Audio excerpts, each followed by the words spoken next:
learned how to say thank you in English to pay his chayv hakaras hatov to the doctor that saved his life. This grateful individual ended off telling Shlomo Yehuda, I came to say thank you for what I do not know. Moirai v'Rabosai, join me in welcoming the Chsar Hatzdaka v'Chesed b'Doreinu, and let us all collectively thank Shlomo Yehuda for what we do not know. Shlomo Yehuda.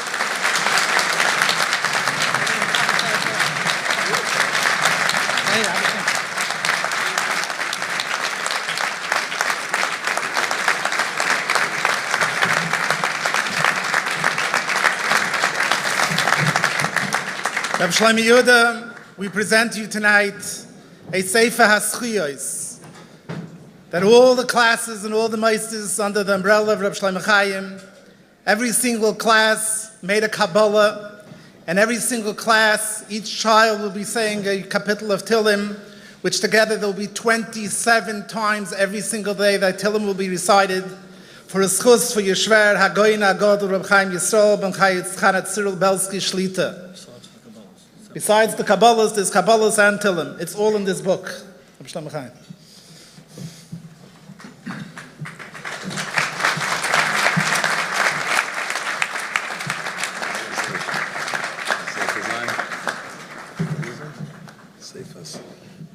Sefer HaZchiyos, Mugish Bechoved v'Hukol Yedenu, Yedid Kol Yaldi Yisrael, Rav Shlomo Yehuda Rechnitz, Ubnei Beisoi, Hashem Yarech Yoma V'Shonov. Tu B'Shvat, Tovshin Ein Zayin, Lakewood, New Jersey.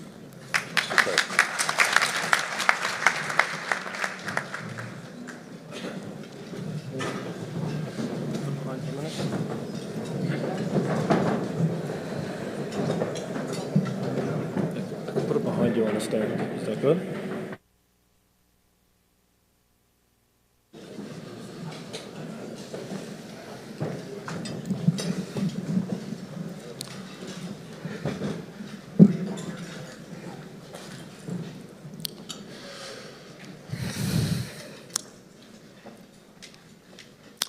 You know, the Goyim will never give us a fair shake.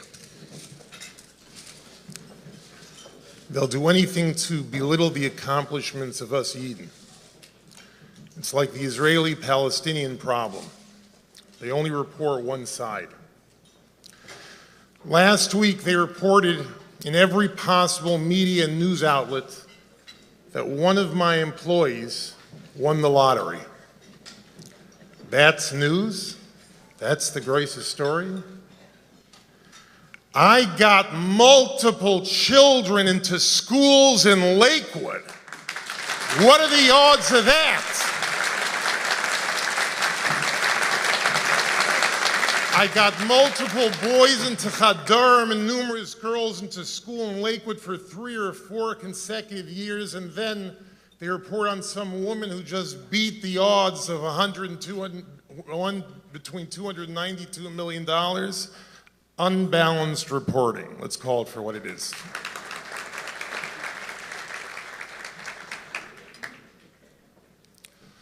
For those who are interested, I'm scheduled to be in Lakewood for the next 6 weeks.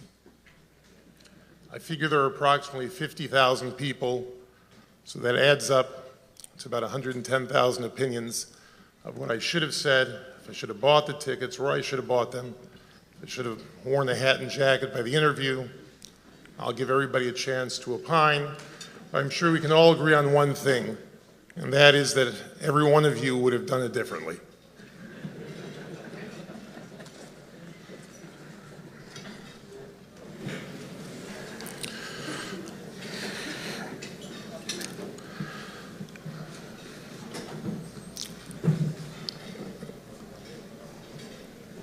The truth of the matter is that I'm probably not in the right frame of mind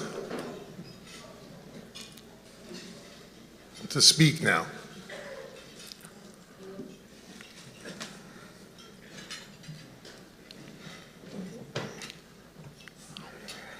I know people know the matziv with my shver.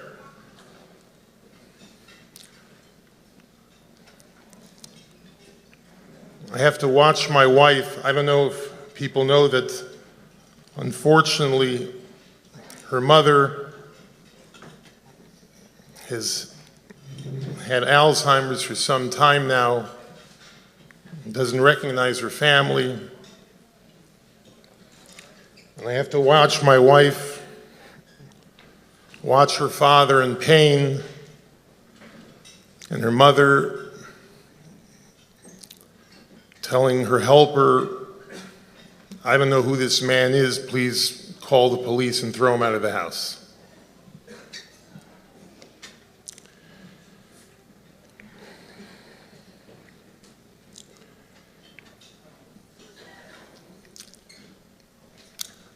I spend Shabbos with a large group of almanis who still can't find themselves, underwent and continue to undergo daily tsar. They lost the man who stood with them under the chuppah not so long ago, smiled, laughed, danced, made a life together, and all of a sudden the Eibishter had different plans, which we don't understand. How can I even get remarried? We promised each other we'd spend the rest of our lives together. Maybe he's looking down at me. He wants me to be happy, but he really doesn't want to see me with another person. I spend Shabbos with their daughters, the beloved apples of their father's eye. Why did this happen to them?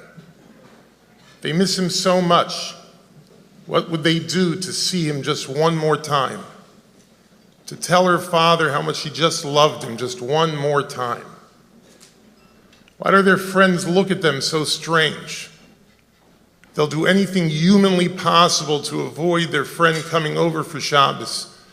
You see, their mommy is the one that makes Kiddush, because they're not like a real family. I spent this morning with some young Yisayimim, where on Shabbos I had younger Yisayimim under Bar Mitzvah who don't have a hand to hold on to when they walk to shul on Shabbos. These children looked forward to their father coming home every day from Cheder, getting just a smile from him. When is Tati finally coming home? Why do all my friends have Tatis? Maybe Tati was nifter because I didn't do as well as I could have done. Maybe it's because I misbehaved. One boy said to me, "Mr. Rechnitz, I heard that you can do a lot of chesed. Can you bring my father back? I'll do anything, anything at all. Just give me one more chance." I spent this morning with slightly older Yisayimim. I know if my father was alive, he would be so proud of me. I would love the chance just once to learn with him. When my father was crying and he said goodbye to me from his hospital bed, I never realized that he meant goodbye forever. Had I known, I would have never let go of him. I would have held him and hugged him so tight so the Malach HaMavis couldn't get him. I'm coming now directly from the hospital where my Shver Sein gesund und stark is suffering from immense pain without a minute of relief. Chaim Kanievsky told my brother-in-law that we should learn Gemara B'chayris. I held the Gemara in my Shver Red, Alikeach, Uber Chamurai, Shalevid Kechavim, Chamuri Shalevid Kechavim. Zog the Gemara, Kolhani Lomali, Tzrichi. And he learned the Gemara Baal Peh till 2 lines before the end, and then he crafts, "Ay Shlomo Yehuda, tell me the next couple of words. I can't remember." Within a few minutes, he held my hand and he cried out, Shlomo Yehuda, it says by the Parsha of Malchus, "V'niklo chicha leinecha," that if a person can't possibly withstand one more makkah,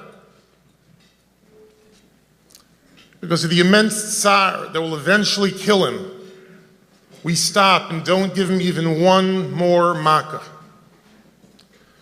He squeezed my hand with all the might he had and he cried, I can't take it anymore.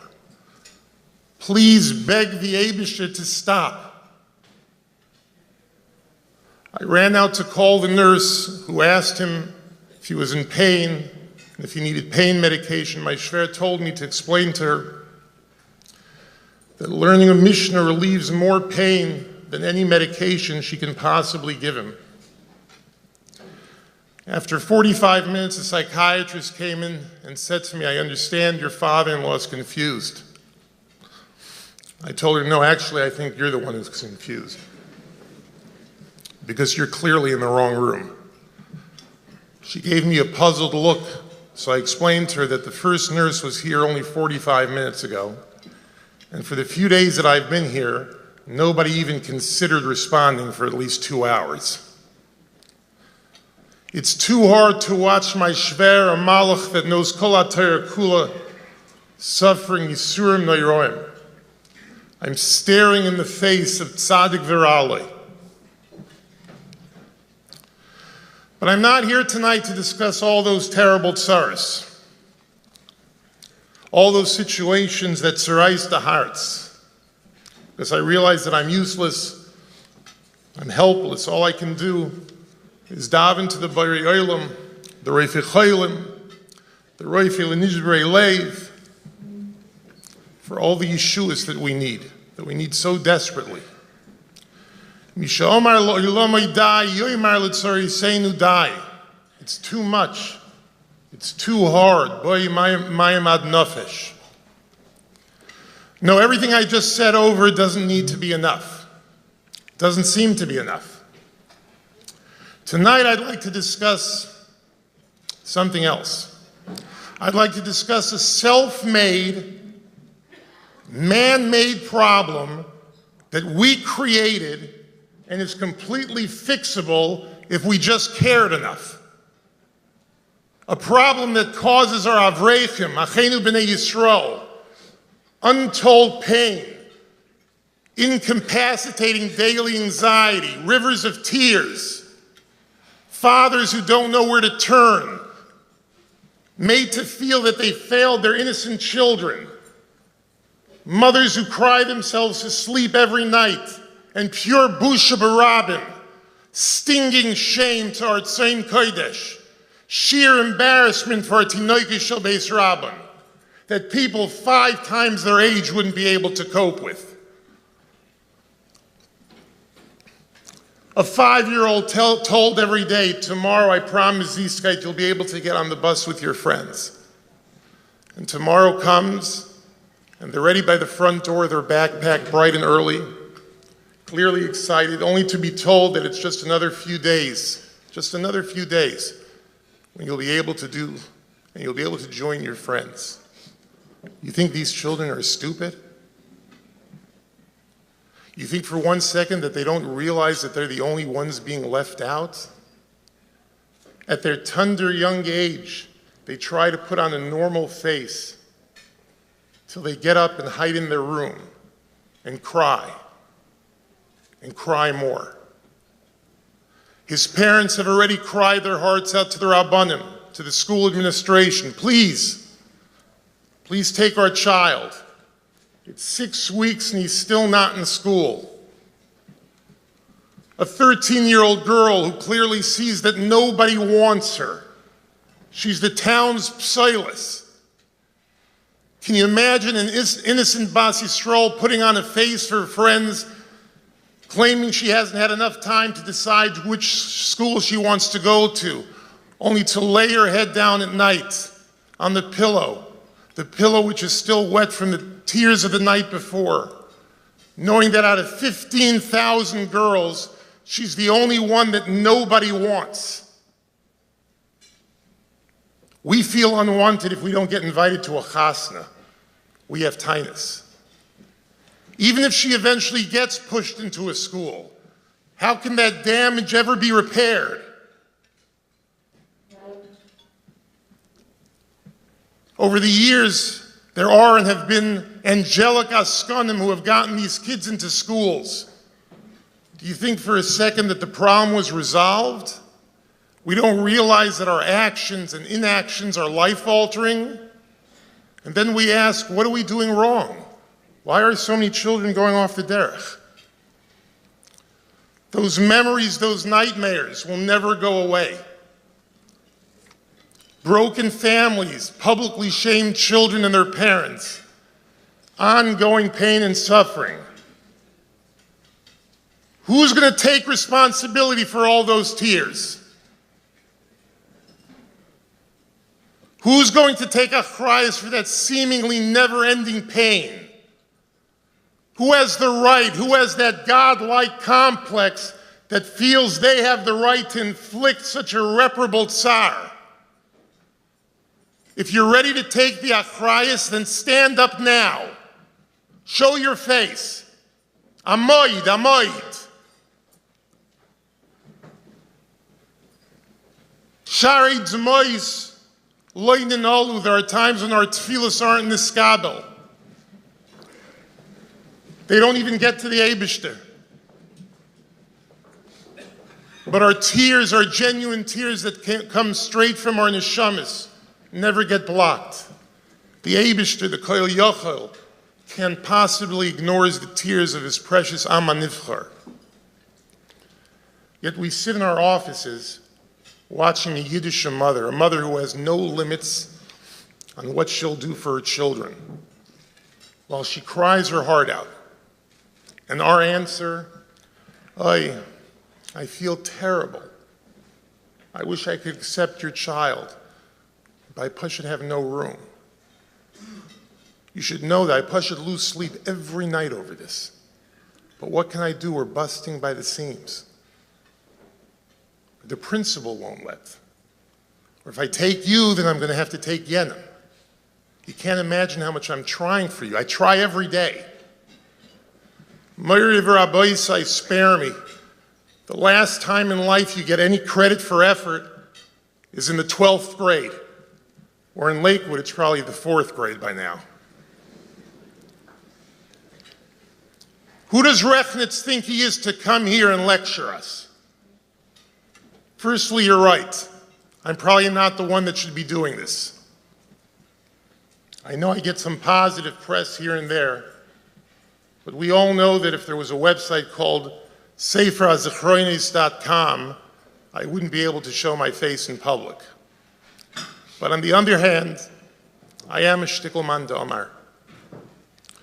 Firstly, I've given substantial amounts of money to a variety of Lakewood meistis. But more importantly,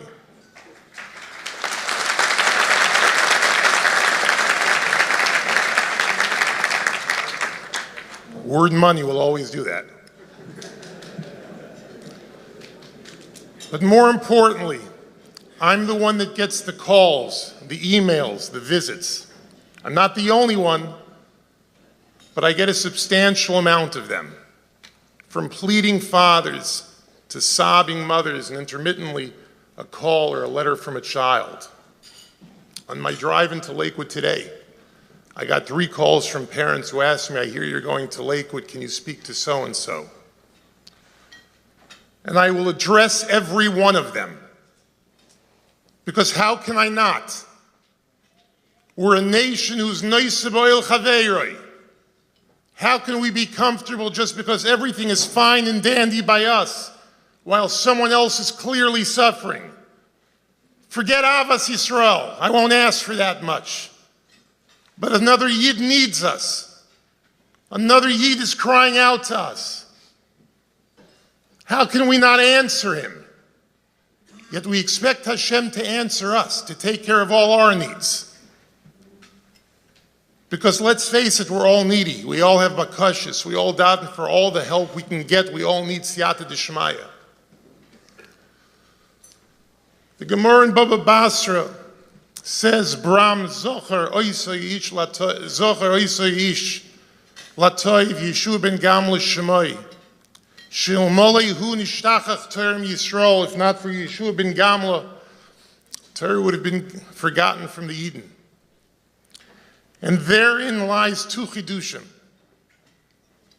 Who did Yeshua ben Gamla make this takana for? Most children were already learning Torah with their fathers. But there were the few Yisayimim, the Yisayimim who didn't have a father or protects you to get into the Malamdi Tinoikis in Yerushalayim. Because he heard their cries, he reacted quickly under Roman rule, and he built schools. And the second chiddush is that even if one child is not in school, any child, nishtachach Torah mi Yisrael, the Torah that we all received in this week's parsha, kulanu ke'echad, all of us as one, yes, that Torah will be forgotten. And most Rishonim, including the Rashba and the Ritva, learn that the takana of Yeshua ben Gamul was really two takanas. One was that if just one child doesn't have a school, you need to establish a separate school just for him. And the second takana was that this chiyuv is not just on the parents. It's on the entire kehillah. Every city is responsible to ensure that there is a place for every last child, because if chas v'sholom there isn't, nishtachach Torah mi Yisrael.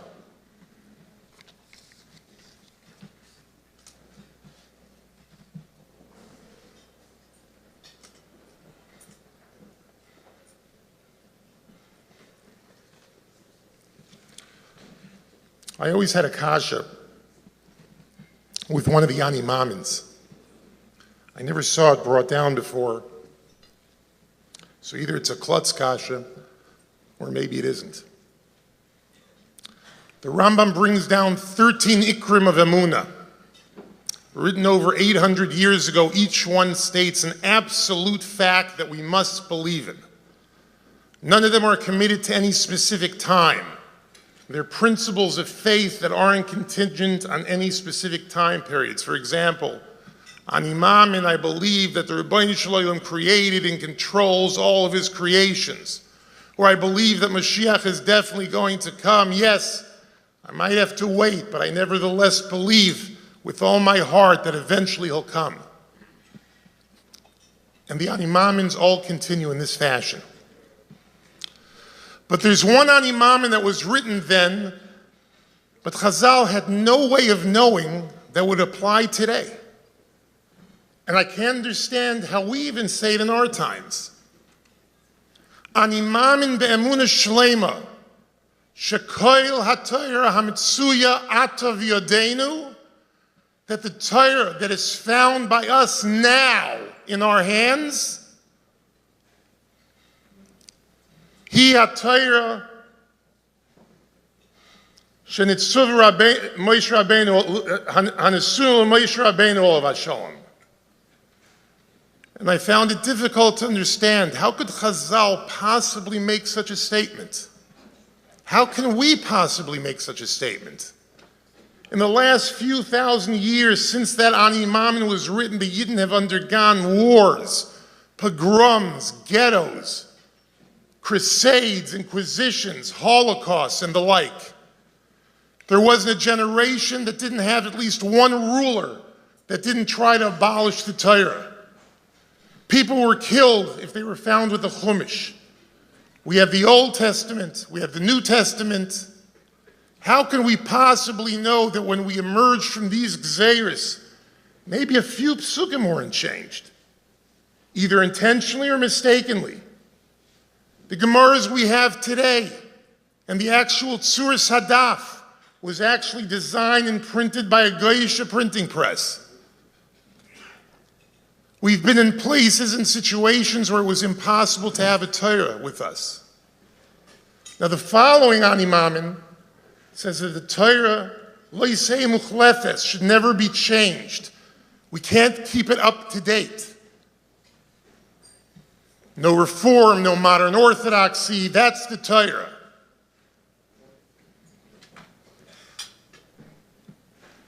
And I can understand that Ani Mamin. But after all we've been through, how can we say with a straight face that we believe that the Torah that we have in our hands today is letter by letter the exact Torah we received at Har Sinai? And more importantly, how did Chazal know that the Torah would never even slightly deviate at Seif Kol HaDayros? That's a pretty emboldened statement to make. I think the teretz is that the Eibishter made a promise, Ki lo yisishkach mipizarei, that Torah will never be forgotten from his children. But how is that haftacha mekuyim for the last few thousand years? Is that in every generation, the Gedolim, the Manhigim, made sure that no matter what matzav they were in, every possible child who was available and able to learn was taught Torah. Because we never knew what the next day would bring and which child would be the bridge to give it over. Yeshua ben Gamla, as the Kohen Gadol, under Roman rule, knew that it was incumbent on him to make sure that every last child had a cheder to go to. Zocher oisa yish latoiv, because if not for him, nishtachach Torem Yisrael. And from Churban Bayis Sheni, we had chadorim in ghettos. We learned in underground bunkers with the fear of being discovered and killed. Children, while shivering at a freezing weather and a very real fear, grouped around their Rebbe in Siberia. Rabbeim and Askanim throughout history risked being thrown into jail, risking their lives to give over Torah. Every generation knew their responsibility to keep up that haftacha and took it very seriously. So they could say on Imam and Be'emunah Shalema that the actual Torah we hold in our hand today is the original Torah. That is, until the 21st century, in Lakewood, New Jersey, of all places, where we understand better than anywhere else the chshivas and the beauty of Torah, yet we can't seem to manage to arrange for every last child to have a place to go. I spent a few days with my shver in Sloan Kettering, and I took notice of a very natural phenomena that is nonetheless still shocking to witness. Patients and families come in with a horrible, scary diagnosis. Their world stops. It affects every person in the family. Their thought process is that the world is coming to an end. They have a disease that, if not treated, will kill them. They expect every doctor and nurse to be at their beck and call as though they're a code blue. But eventually, every one of these patients realize that the hospital staff are treating him with the same urgency they would treat someone with a common cold. Why? Why does this happen? It happens because the doctors and nurses see so much of this that they become desensitized. They become immune. It's almost like they're numb to your situation. It's their day-to-day work, and they just go about their day till their shift is over. L'tzarenu harav, we have a machla in Lakewood.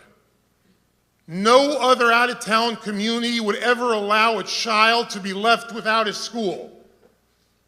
In Los Angeles, if a child wouldn't have a school the first day, the whole community would be all over it. The same thing would happen in Baltimore, Chicago, Toronto, or anywhere else. This is basically a Lakewood machla. Yes, there's a few kids in Muncie, more than a few kids in Brooklyn, but nowhere else. And in no other time in history was this problem close to the magnitude it is in Lakewood.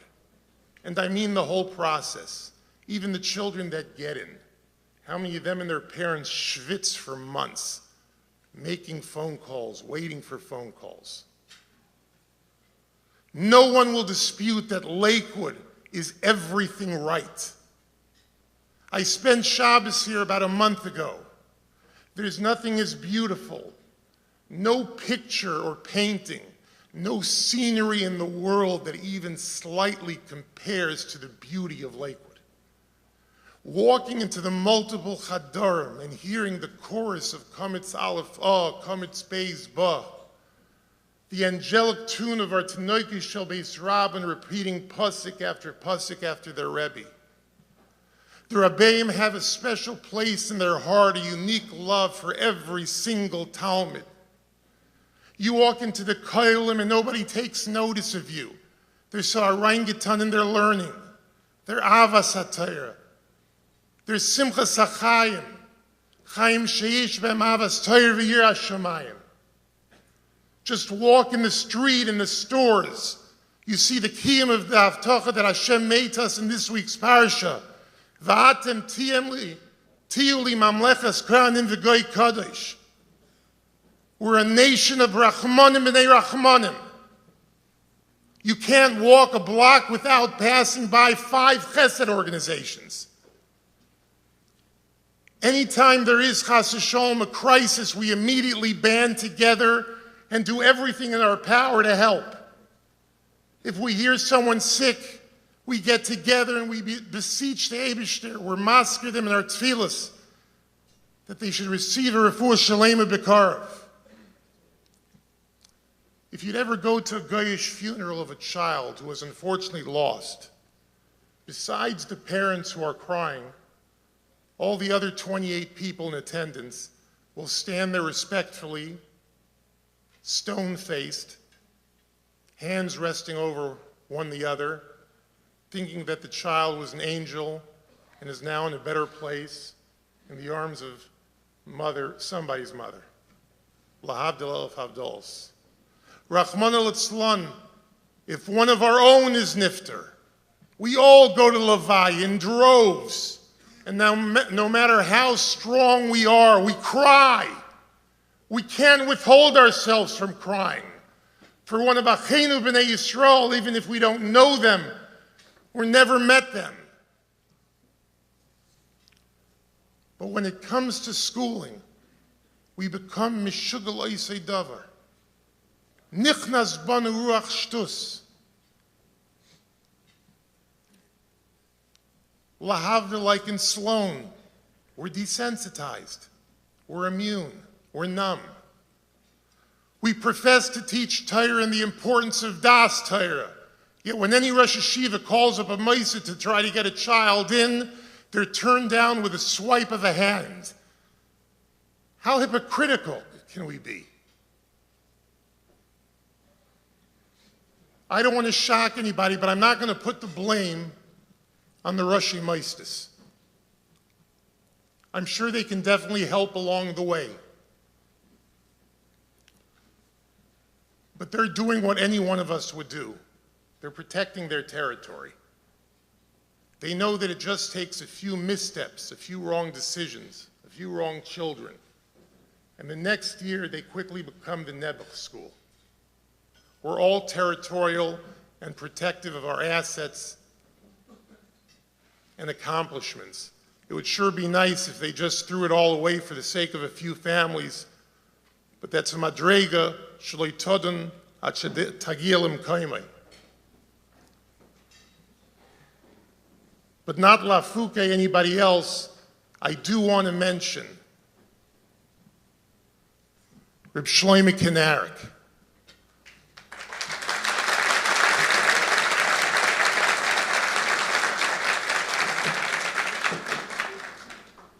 who I've personally seen risk his reputation, risk his finances, risk his parnasa, risk the name and the reputation of his yeshivas because he couldn't stand the sight of one of Achenu b'nei Yisrael crying.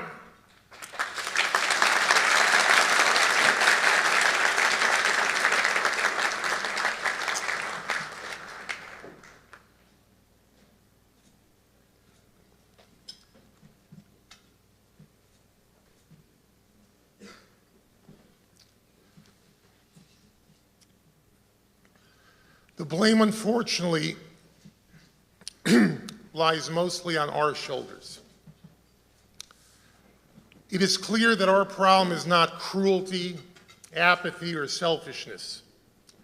These same groups of parents whom the schools wish to cater to, these same community members would do endless chesed for a person who's chas v'sholom sick or for a bereaved family.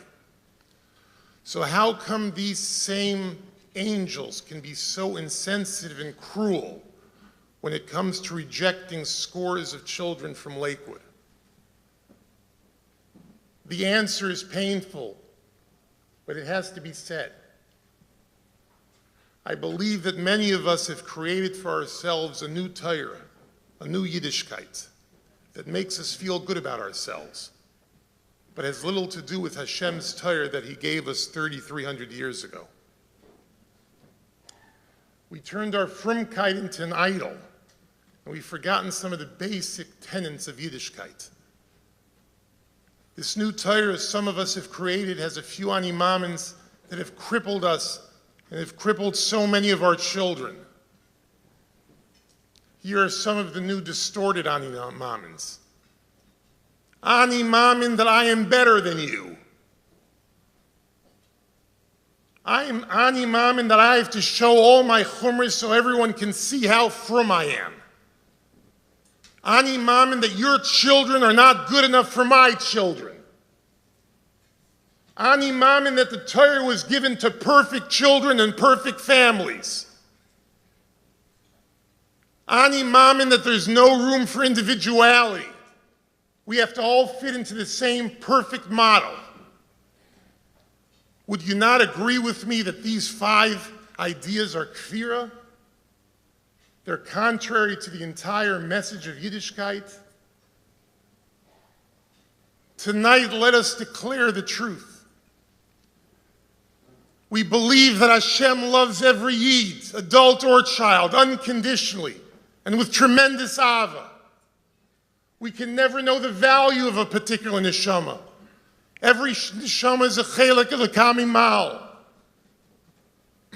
Someone who is really frum loves every Yid with all his heart and all of his soul. The notion that some of us are better, holier, and superior than others is primitive. It's false. It's foolish. Hashem calls each Yid his only child. Yet we say, you are not really that worthy. The Zohar says in Shemais that if every Yid would know how much Hashem loves him or her, each Yid would run after him faster than a lioness after her prey. What happened to that love? Why don't we talk about it? In this week's parasha, we all stood by our Sinai kulanu ke'echad. We spoke with one voice. We were one people, all on the same level. But that, unfortunately, has all changed.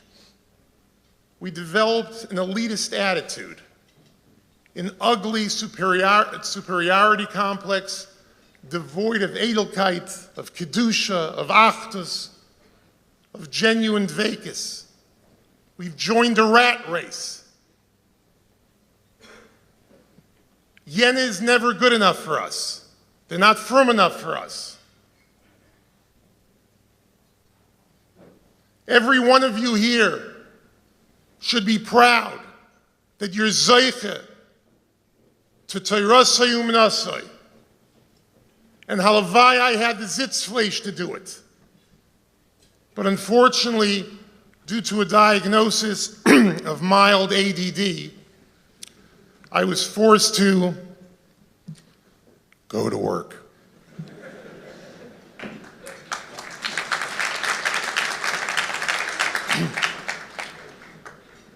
I'm not going to start the learning versus working argument, but all I can say is ashreichem shezochisa.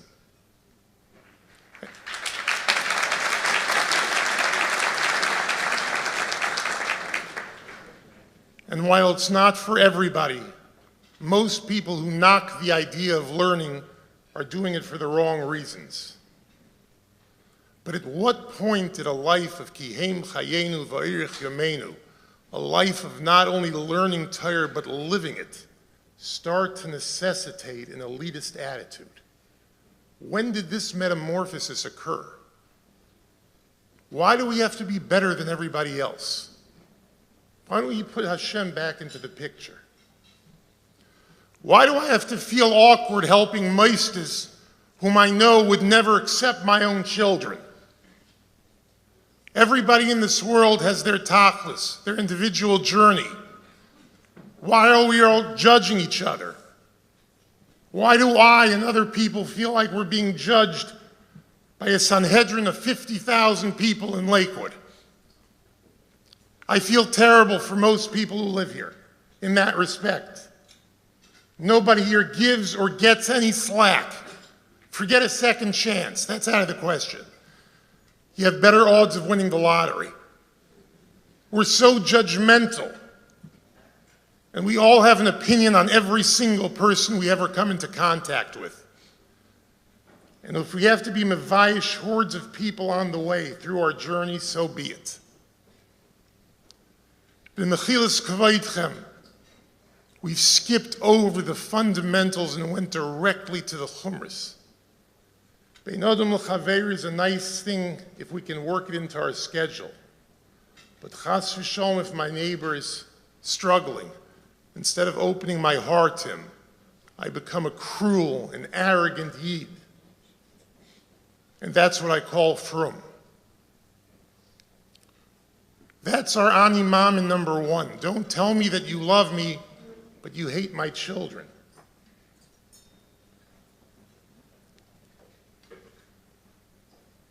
Don't tell Hashem I love you, but I hate your children. And the second ani mamin, we believe that the Torah is based on nivus, on genuine relationships and dedication. The Gemara in Saita says that Hashem can dwell everywhere, even in the place of tumah. Yet in an arrogant person, he can't dwell. That means that if a yid sins, Hashem can dwell within. But if a yid is arrogant and elitist, Hashem runs away from him. It's time to realize how our elitism has destroyed our ruchnius.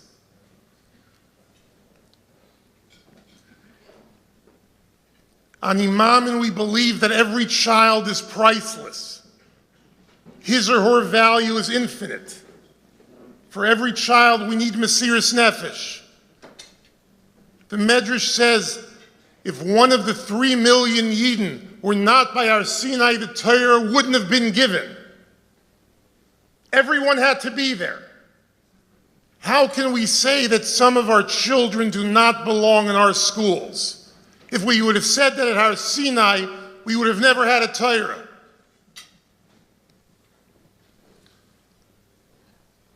On Imam number 4, I believe that we all struggle. Torah was not given to perfect people. It was given to people who struggle with life and who have ups and downs. We all need each other and must learn from each other.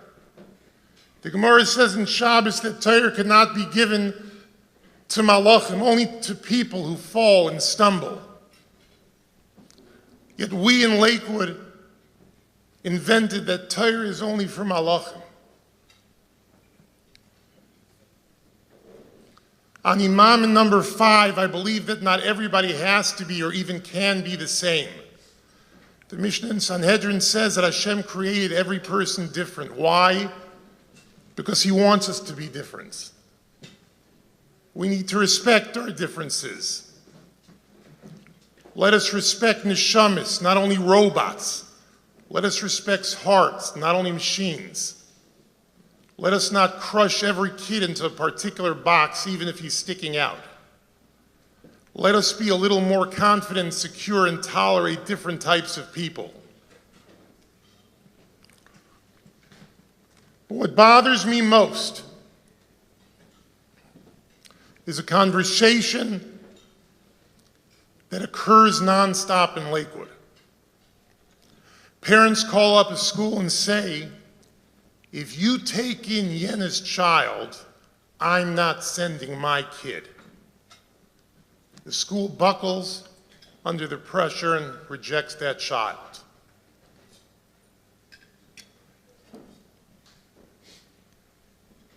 I tell you today, Shumu Shamayim al Zos.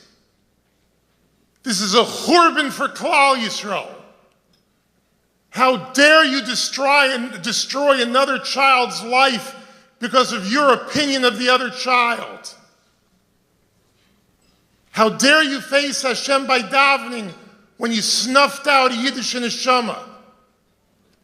Besides the Lashon Hara involved, and probably 90% of the time it's Mitzi Shemra, This is mamish shvichas damim.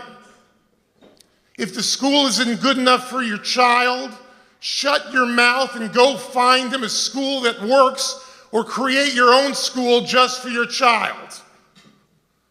Make a yeshiva just for him. This way nobody will ever be able to have any negative influence on your child prodigy. But don't be surprised if in a few years you meet him Matzah Shabbos in J2, because you were right, he is brilliant. And he heard those phone calls that you made to those meisters for him and for his siblings.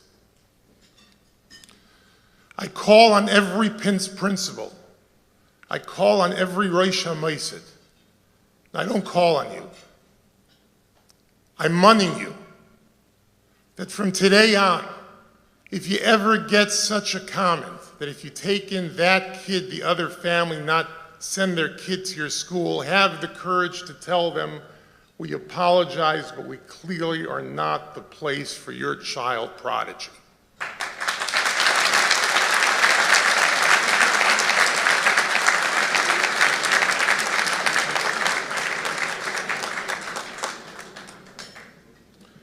I'm prepared, along with other people, to put the money up to build schools.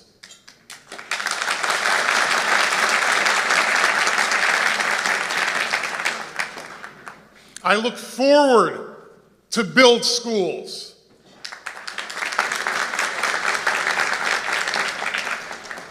But I'm not going to take any part of this. I simply don't understand. Nothing in Lakewood makes sense. Bring in an economist and he'll tell you that 20 years ago this community should have folded. According to logic, our entire lifestyle does not make sense. A lot of Maisis don't teach English, and I'm not opining whether that's wrong or right. Many of us don't work. We have lots of kids, Baruch Hashem. It simply doesn't add up on paper, but yet it works. Why? Because we have one secret that the economist doesn't know about. One line on our balance sheet that they never heard of. And it's called Siyata Deshmaya. Hashem helps us. Hashem makes it worse. He makes it work. We have true betach in the Eibishter as we should. And we taka see what the Eibishter does for us. It's michutz l'derech hateva. And yet when it comes to accepting kids in school, here suddenly we all become professional accountants. Everyone becomes an actuary. There's too many kids in that class. Statistically, we find that their reception and ability to understand clearly decreases as more kids come in. The school has too many kids. The class is too full. If we take him or her, it will be irresponsible. Suddenly, when it comes to the most important thing, we leave out Hashem from the entire picture. There goes the bitachon.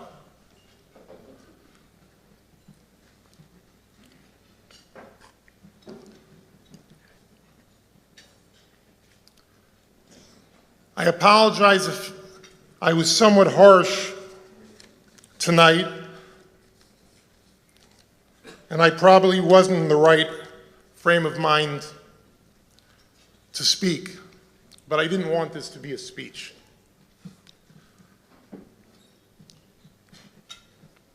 I really, really, really wanted to change.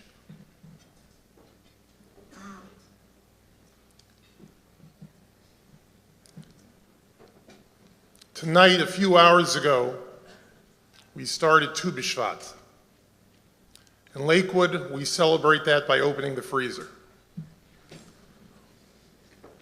Everywhere else, it's Rosh Hashanah L'Ilonis.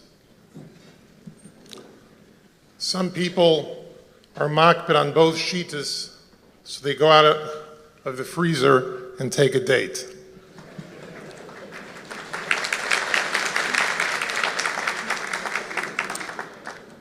But let's make this Tu B'Shvat the day when we can celebrate all our new payers. our most precious fruits who will blossom in our schools as we change our perspective. Tonight I want to make a shechianu on a new chapter in Lakewood, a new beginning, a new era, one in which no child will ever be rejected again.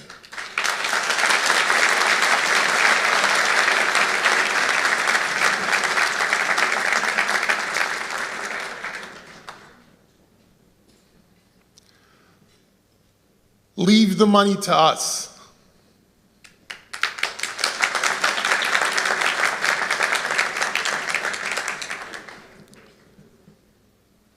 But let's treat our children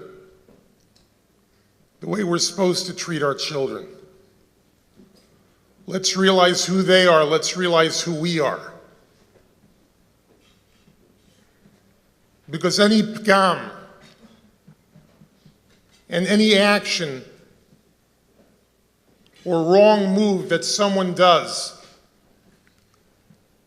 Lagabi, this whole story is not really that person. We all know each other. We all know that everybody's there, Avram, Yitzchak, Yaakov. We all know that everybody, every single person cares about every other person. So we now have to figure out just how to make it work.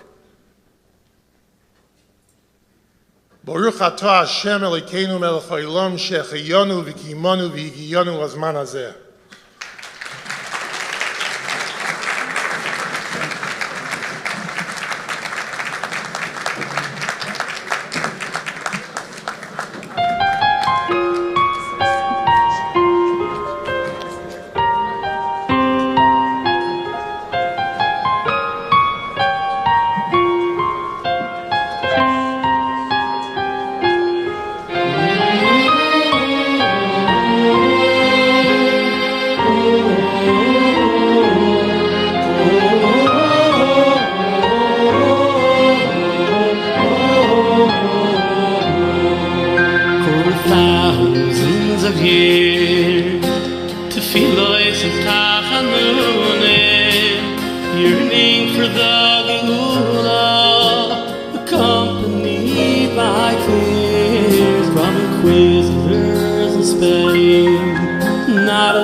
Shem Kotchechon ish bato shelo ich ben eroi to pass on this to learn and teach Torah to be megade bonim uvolois tzadikim vitzit koniyos the vision to foresee the needs of our